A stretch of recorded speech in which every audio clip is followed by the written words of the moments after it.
0.72. This isn't a stock price or an economic forecast, it's the sound of a country disappearing. This is South Korea's fertility rate, practically the lowest in the entire world. A nation so successful, so wealthy, so culturally dominant that its own people have stopped having children. How did a global powerhouse, the nation behind K-pop and Samsung, become the fastest aging society on Earth? The answer isn't simple, and it reveals a dark paradox at the heart of the Korean miracle, a truth that every developed nation needs to pay attention to. Welcome to Macro Central, where we connect the dots of the global economy. Today, we're journeying to South Korea to uncover the real story behind its current economic challenges. Without further ado, let's begin. Chapter 1. The Gilded Cage, the Chaebol Dilemma. To understand South Korea, you have to understand the Chaebols. These are the colossal, family-run conglomerates that dominate the economy.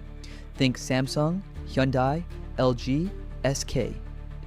Their story begins in the rubble of the Korean War, under the authoritarian rule of Park Chung-hee.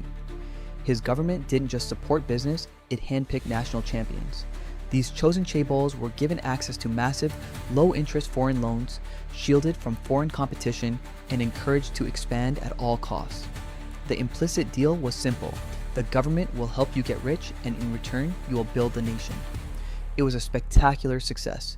The Chaebols became masters of reverse engineering and scaling production, transforming South Korea into an export machine. But the state-sponsored growth created titans. Today, just the top 10 Chaebols account for a staggering portion of the entire country's GDP.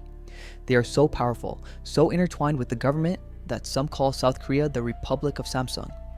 This deep connection has also led to a history of scandals and corruption, with Chaebol leaders often receiving presidential pardons for crimes, reinforcing the idea that they are above the law. This concentration of power creates a gilded cage. For decades, the dream for every young Korean was to get a job at one of these giants. The pay is good, the security is unparalleled, but the competition is a brutal war of attrition. Life becomes a never-ending series of exams, from childhood through to university, all funneling towards a handful of elite positions. This has fueled a notorious work culture, where long hours are a badge of honor and the pressure to conform is immense, sometimes leading to tragic consequences known as gwarosa, or death by overwork. And what about those who don't make it? Small and medium-sized enterprises struggle for oxygen. They can't offer the same wages or security, and they're often squeezed out by the sheer market power of the Chaebols, which can dictate terms to smaller suppliers. This creates a two-tiered, rigid economy, stifling the kind of broad-based innovation and dynamism that a modern economy needs to thrive. The Chaebol system, once the engine of growth, now risks becoming an anchor for the economy, leading to the next problem. Chapter 2. The Demographic Time Bomb. That immense pressure we just talked about, it leads directly to our next crisis, the demographic time bomb. The fertility rate of 0.72 is not just a statistic, it's a symptom of a society where the future feels unaffordable. For many young Koreans, the social contract has been broken. They've studied hard, worked hard, but the promised rewards, a stable home, a secure future, are increasingly out of reach.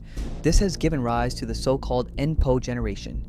It started as the Sampo generation, meaning giving up three things: courtship, marriage, and childbirth. Now, it's NPO, where N stands for numberless. They're giving up on everything from home ownership and personal relationships to their own dreams, simply to survive financially.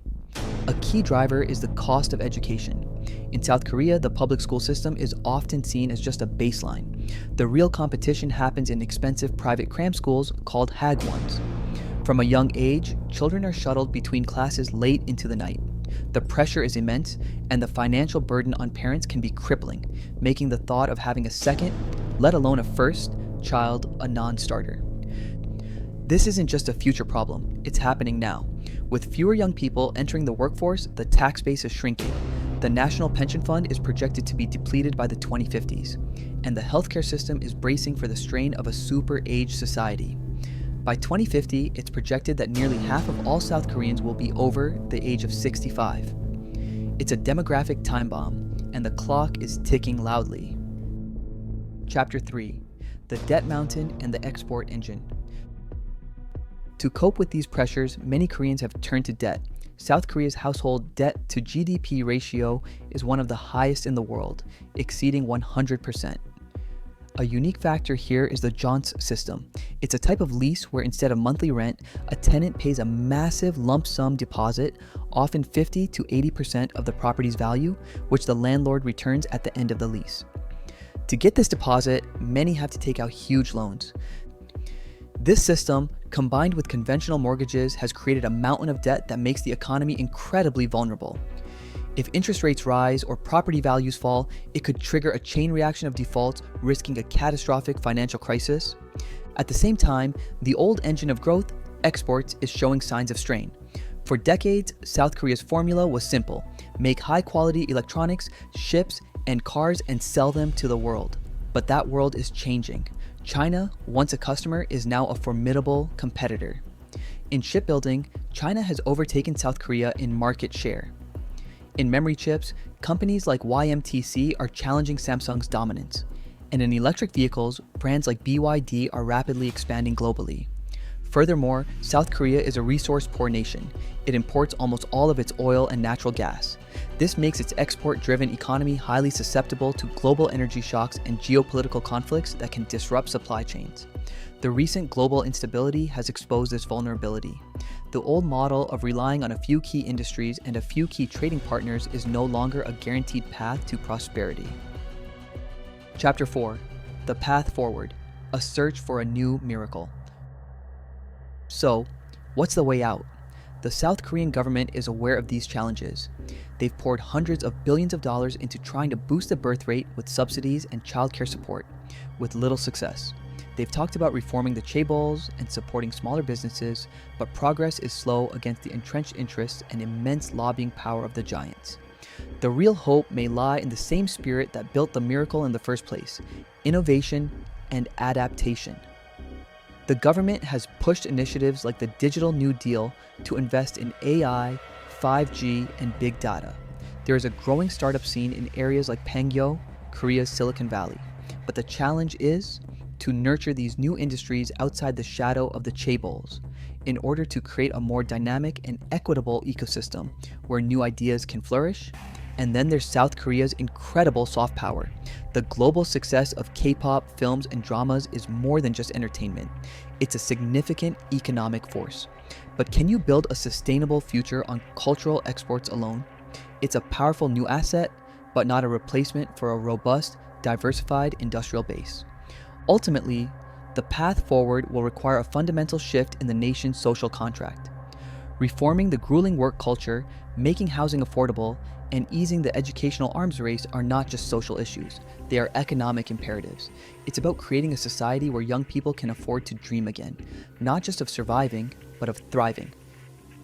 Conclusion: the unfolding story. The story of South Korea's economy is a cautionary tale. It shows that even the most miraculous growth can create deep-seated problems. It's a story of a nation grappling with its own success, trying to build a future that is not only prosperous but also sustainable and humane. The miracle on the Han River isn't over. It's just entering its next and perhaps most difficult chapter. The world will be watching to see if South Korea can once again find a way to reinvent itself. What do you think is the biggest challenge facing South Korea? And what lessons can your own country learn from its story? Let us know in the comments below. Thanks for joining us on Macro Central. If you want to keep connecting the dots on the biggest economic stories, make sure to hit that subscribe button and turn on notifications. We'll see you in the next one. Remember, when it comes to your money and your economy, knowledge is power.